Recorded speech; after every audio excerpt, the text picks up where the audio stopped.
కొంచెం మేడం గారికి ఇబ్బంది లేకుండా దారిలో క్లియర్ చేయవలసిందిగా కోరుతున్నాం.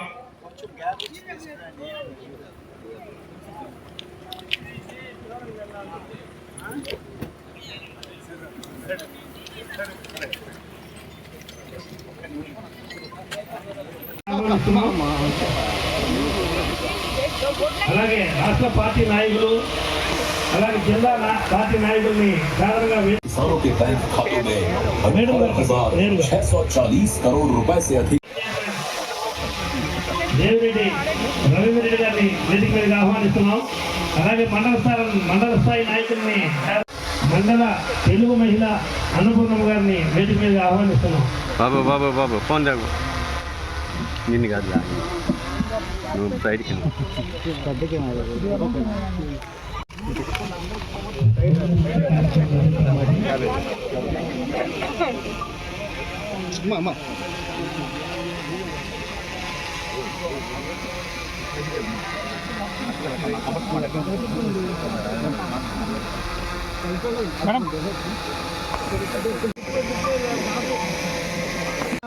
సాధారణంగా వేదికగా ఆహ్వానిస్తున్నాము. అలాగే రెడ్డి ప్రసన్నగా హెచ్ఓ హార్టికల్చర్ గారిని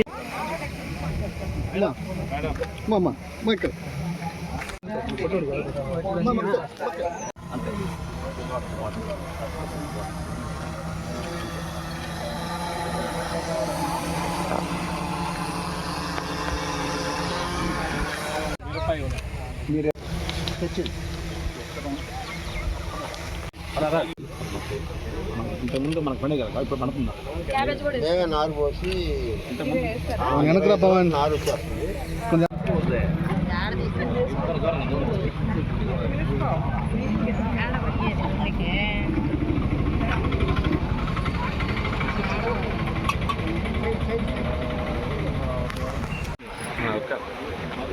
అన్నదాత సుఖీభవ పిఎం కిసాన్ రైతన్నల పండుగకు విచ్చేస్తున్న మన ప్రీతమ నాయకురాలు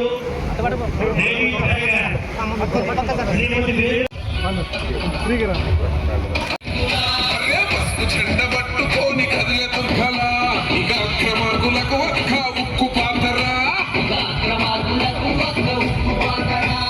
కష్టమన్న గుండెల ధైర్యాన్ని నింపేందుకు వస్తుంది చూడు మన గడప గడపకు.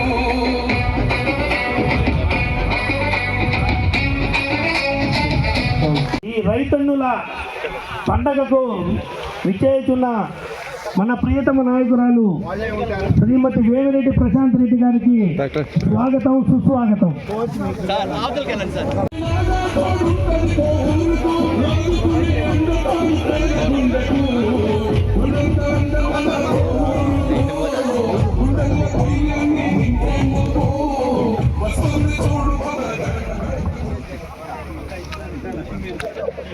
చేస్తే బావాలి కదా.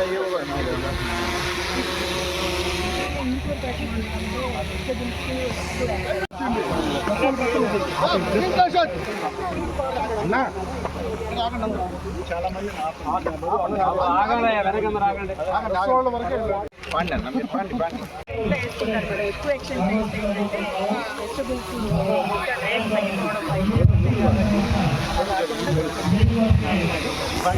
చామ చెట్ల చామగడ్డల చెట్లు మన అప్పుడు దామరమడుగులో వాళ్ళంతా పెట్టారు చూడండి మేడం. చామగడ్డలు పెట్టారు ఆ రోజున అయితే మీకోసం ఎన్ని ఎకరాకి ఎన్ని కేజీలు వస్తాయి? మంచి టైంలో ఎండలు వచ్చాయంటే పశువు వచ్చారు జనవరిలో నాటుకుంటారు.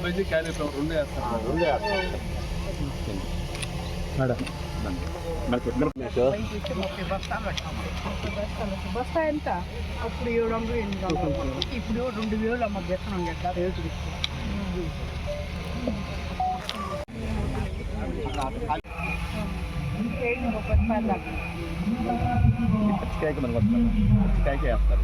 పచ్చిమిరపకాయలు మాత్రమే మొక్కజొన్న కూడా వేసుకుంటారు మేడం. వాటర్ క్రాప్ బంతి మొక్కజొన్న గోంగూర పవన్ ఎకరాకు కాదు 20 సెంట్లు 20 సెంట్కి 100 కేజీలు వస్తాయి. ధర బాగానే ఉంటుంది. బెండకాయ 20 రూపాయలు కేజీ. రైతు భరోసా ఇస్తే మేము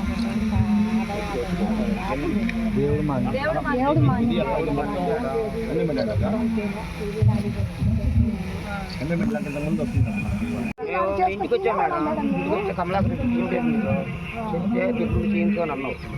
చెన్నైకి పోయాను కట్టుకో 13 ఏళ్ళు కొట్టుకున్నాం మేడం. నేను మాట్లాడి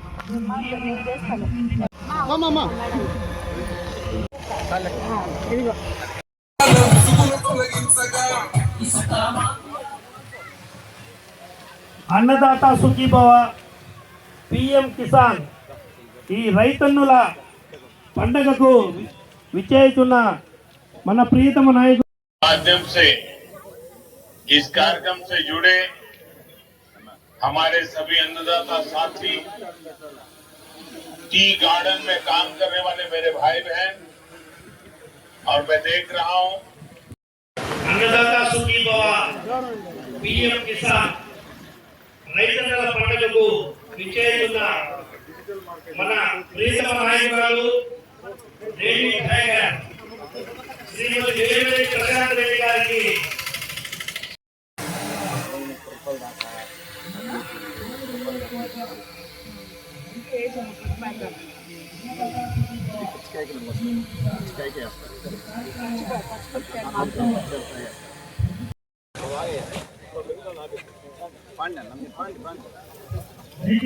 కొద్దిగా వేసుకుంటారు.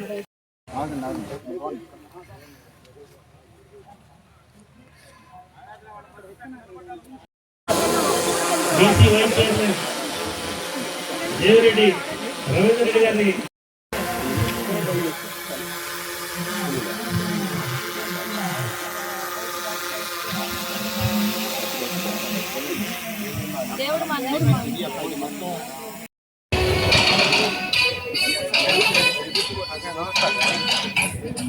मान राशि का सीधा हस्तांतरण किया गया है।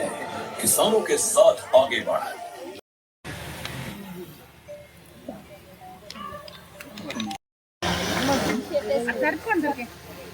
యోజన గురించి రైతులను ఉద్దేశించి మన కోవూరు ఏడీఐ గారిని అనిత గారిని మాట్లాడవలసిందిగా కోరుతున్నాం.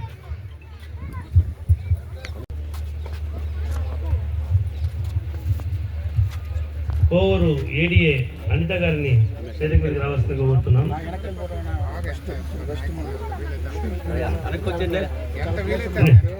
ఇది 3వ విడత.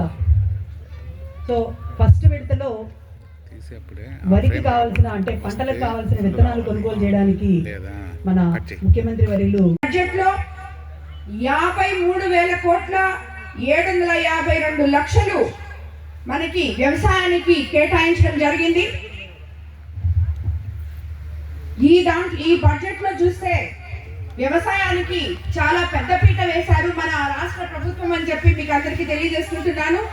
అలాగే చంద్రబాబు గారు ముఖ్యమంత్రి బాధ్యతలు చేపట్టిన 20 నెలల కాలంలో మన కోవూరు నియోజకవర్గంలో 16,938 రైతులకు 3 విడతలుగా 31,32 లక్షల రూపాయలు లబ్ధి చేకూరిందని కూడా మీకు అందరికీ తెలియజేస్తున్నాను. కేవలం డబ్బులు ఇవ్వడమే కాకుండా శాస్త్రీయ పద్ధతిలో సూచనలు అందించడం జరిగింది. సాగు ఖర్చు తగ్గించే ఛాంపియన్ ఫార్మర్స్ అనే వినూత్న కార్యక్రమం కూడా చేపట్టాం. కోవూరు నియోజకవర్గ పరిధిలో ఎంపిక చేసిన 82 మంది ఛాంపియన్ రైతుల ద్వారా నానో యూరియా, డ్రోన్లు, బయో ఫర్టిలైజర్స్ వినియోగాన్ని ప్రోత్సహించి ఎకరానికి 3,000 నుంచి 4,000 వరకు పెట్టుబడి ఖర్చు తగ్గించగలిగాం. APAIMS యాప్ ద్వారా చీడ పీడికల నివారించి వాతావరణంలో మార్పులు తీసుకురావాల్సిన జాగ్రత్తలపై AI సాయంతో పరిష్కారం చూపుతున్నాం. అలాగే ఇలాంటివి ఎన్నో చేసి మనం రైతులకి అండగా నిలుస్తుంది మన ప్రభుత్వం. ఈ మన ఇందుకూరుపేట మండలంలో పేరింటేనే హార్టికల్చర్ సబ్సిడీలు ఎన్నో ఇక్కడ ఇవ్వడం జరిగింది. పచ్చని కొబ్బరి తోటలు, అరటి తోటలు ఇక్కడ ఉంటాయి. మన రైతులని సాంప్రదాయ పంటల నుంచి వాణిజ్య పంటల వైపు ప్రోత్సహించి వారిని ఆర్థికంగా బలోపేతం చేస్తున్న ఏకైక ప్రభుత్వం మన తెలుగుదేశం ప్రభుత్వం అని చెప్పి మీకు అందరికీ నేను తెలియజేసుకుంటున్నాను. అలాగే మీకు అందరికీ తెలుసు, ఈరోజు మనం ఎన్నో ఆర్థిక ఇబ్బందులు గత ప్రభుత్వంలో జరిగిన అస్తవ్యస్తాలన్నింటినీ సరిదిద్దుకుంటూ ముందుకొచ్చి ప్రతి ఒక్కటి కూడా సమన్వయపరుచుకుంటూ ఏ టైంలో ఎవరికి ఏది న్యాయం చేయాలో అది చేసుకుంటూ మన కూటమి ప్రభుత్వం ఈరోజు ముందుకెళ్తూ ఉంది. ప్రతి ఒక్కరికి కూడా మన కూటమి ప్రభుత్వం అండగా నిలబడింది. ఈరోజు మనం ప్రతిరోజు ఒక ప్రోగ్రాం చేసుకుంటున్నాం. రైతన్నలకి ఈరోజు ఎంత అండగా నిలబడిందో అదేవిధంగా రైతన్నలు ధాన్యం పండించి అక్కడి నుంచి వాళ్ళు తీసుకొని వచ్చడానికి కనీసం లింక్ రోడ్లు కూడా లేవు. ఈరోజు ఈ ప్రభుత్వంలో కనీసం మనం కొన్ని దగ్గరలో లింక్ రోడ్లు వేసుకోవడం జరిగింది. ఎక్కడైతే అత్యవసర పరిస్థితుల్లో ధాన్యం పండించుకొని ఆ రైతు దాన్ని బయటకు తీసుకురాలేకపోతున్నాడో ఇమీడియట్ గా అక్కడ గ్రావెల్ రోడ్లు వేసాం. అలాగే 5 మండలాల్లో 5 కల్లాలు వేయడం జరిగింది. రాబోయే రోజుల్లో ఇవన్నీ కూడా ఇంకా ఎక్కువ చేసి ప్రతి దగ్గర ఎక్కడైతే రైతుకి కల్లాం అవసరమో అక్కడ తప్పకుండా ఇస్తామని చెప్పి కూడా మేము మీకు తెలియజేసుకుంటున్నాం. అలాగే ఈరోజు ఉన్న రైతులకి అన్నిటికన్నా ముఖ్యంగా మిల్లర్స్ ఎక్కడ వాళ్ళ ధర తగ్గించకుండా ఒక స్టేబుల్ గా ఉండేటట్టు మన అధికారులందరూ కృషి చేస్తున్నారు. ముఖ్యమంత్రి గారు, మినిస్టర్ గారు అందరూ కూడా. కాబట్టి అలాగే మనము మన కోవూరు కాన్స్టిట్యున్సీ ఎత్తుకుంటే ఎక్కడ కూడా రైతులకి ఇబ్బంది లేకుండా కాలువలు 20 సంవత్సరాల నుంచి కూడా తవ్వని కాలువలు ఈరోజు పూర్తిగా తవ్వున్నాం. నేను ఎమ్మెల్యే ఈ కాన్స్టిట్యున్సీకి వచ్చిన రోజు ప్రతి ఒక్క మండలం నుంచి ప్రతి ఒక్క గ్రామం నుంచి నా దగ్గరికి రైతులు అమ్మ మాకు నీళ్లు పారడం లేదు, మా పంటలు సరిగా రావట్లేదని వచ్చారు. ఈరోజు ఎవరినన్నా అన్నా మీకు ఏమైనా కాలువ కావాలా లేకపోతే ఎక్కడైనా తవ్వించమంటారా, ఏమైనా ఇబ్బంది పడుతున్నారంటే ఒక్క రైతు కూడా అమ్మ మాకు కాలువ కావాలి అని చెప్పి ముందుకు వచ్చిన దాఖలాలే లేవు. ఎందుకంటే రైతులకు అందరికీ కాలువలు మనం సుభిక్షంగా తవ్వాం. నీటి సంఘ అధ్యక్షుడు కూడా ప్రతి ఒక్కరూ ఇక్కడ రైతులకి అండగా నిలబడడం జరిగింది. సో ఇలాంటివి చెప్పుకుంటూ పోతే రైతులకి మన ప్రభుత్వం అధికారంలోకి వచ్చిన తర్వాత ఇది ఖచ్చితంగా రైతు పక్షపాత ప్రభుత్వం అని చెప్పి మన ముఖ్యమంత్రి మీకు అందరికీ అండగా ఉండి నిరూపించుకున్నారు. అందుకు నిదర్శనమే అన్ని జలాశయాలు ఎప్పుడు కూడా నీళ్లతో కలకల్లాడుతూ ఉన్నాయి. కాబట్టి ప్రతి ఒక్కరు కూడా ఈరోజు ఇది రైతు ప్రభుత్వం అని చెప్పి నమ్మాలి. గత ప్రభుత్వంలో రైతులకు జరిగిన అన్యాయం తిరిగి ఇక్కడ జరగదు. ఎందుకంటే చివరి ఆయకట్టు వరకు ప్రతి చిన్న సన్నకారు రైతుకు నీళ్లు అందేలాగా ఇరిగేషన్ డిపార్ట్మెంట్ పనిచేస్తూ ఉంది. అలాగే యూరియా కూడా అరెకరా ఉన్న రైతు నుంచి 100 ఎకరాలు ఉన్న రైతు వరకు కార్డులు ఇచ్చి మరి ప్రతి ఎకరాకి 3 బస్తాల లెక్కన యూరియా అందించగలిగాం. సఫిషియెంట్ గా అందించాం మన కోవూరు కాన్స్టిట్యున్సీలో. కాబట్టి రాబోయే రోజుల్లో కూడా ఇదే విధంగా రైతుకి మన ప్రభుత్వం అండగా ఉంటుంది. అలాగే నేను కూడా రైతుల పక్కనే ఉంటానని చెప్పి మీకు అందరికీ తెలియజేసుకుంటూ ఈ కార్యక్రమానికి ఇక్కడికి విచ్చేసిన రైతు సోదర సోదరిమణులకు అందరికీ కూడా మరోసారి ధన్యవాదాలు తెలుపుకుంటున్నాను.